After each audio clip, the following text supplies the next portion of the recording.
আসসালামু আলাইকুম। আনারস অনলাইন ক্লাসে সকলকে স্বাগত। আজকে আপনাদের সামনে একটি ওয়ার্ড আর একটি ফ্রেজ নিয়ে উপস্থিত হয়েছি।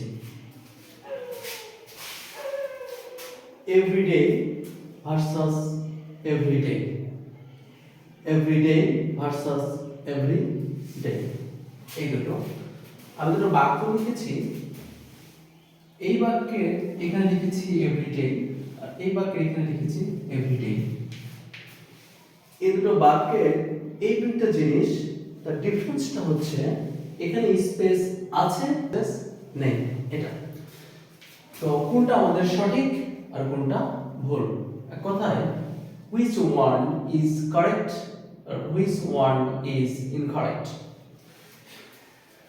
এই দুটো পার্থক্যটা কি আমরা একটু রিয়েলাইজ করব কি এই দুটো ওয়ার্ড বসেছে, একটা ফ্রেজ একটা ওয়ার্ড, কি হয়েছে আমরা হয়তো জানি কি জানি না সেটা একটু ক্লিয়ার করি।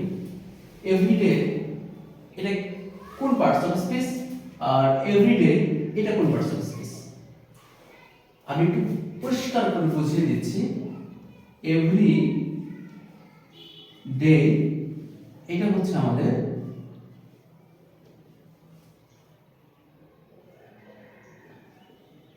অ্যাডজেক্টিভ, এটা হচ্ছে আমাদের অ্যাডজেক্টিভ, আর এভরিডে হচ্ছে আমাদের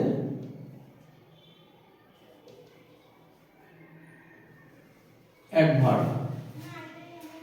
এবার আমি একটু ক্লিয়ার করুন আপনারা, এভরিডে যদি হয় আমাদের অ্যাডজেক্টিভ, আর এভরিডে যদি হয় আমাদের অ্যাডভার্ব, তাহলে সেন্টেন্সের শেষে এই সুইম একটি ভার্ব, ফাইনাইট ভার্ব, এই ভার্বের পরে কোনটা হবে?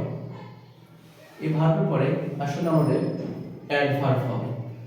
যদি অ্যাডভার্ব হয় তাহলে এবারই বলুন কোনটা সঠিক। অ্যাডভার্ব হলে আমাদের এই বাক্যটা সঠিক, আর এই বাক্যটা সঠিক নয়। যদি এটা সঠিক হয় এটা সঠিক নয়, তাহলে এটার ব্যবহার কি? তাহলে এটার ব্যবহার আমরা একটা বাক্য তৈরি করি, তাহলে আমরা বুঝতে পারবো। I follow your everyday time। আমি তোমার প্রতিদিনের সময়টা অনুসরণ করি। তাহলে এটা আমার হচ্ছে নাউন, এটা হচ্ছে আমার একটা অ্যাডজেক্টিভ, এটা হচ্ছে আমার একটা অ্যাডজেক্টিভ।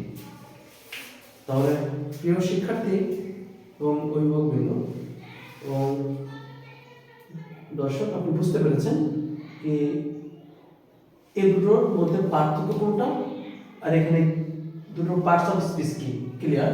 তাহলে এটা আমাদের হচ্ছে অ্যাডভার্ব, এটা আমাদের অ্যাডজেক্টিভ। ধন্যবাদ সবাইকে। আসসালামু আলাইকুম ওয়া রাহমাতুল্লাহি ওয়া বারাকাতুহু। সবার সুস্বাস্থ্য কামনা করে শেষ করছি।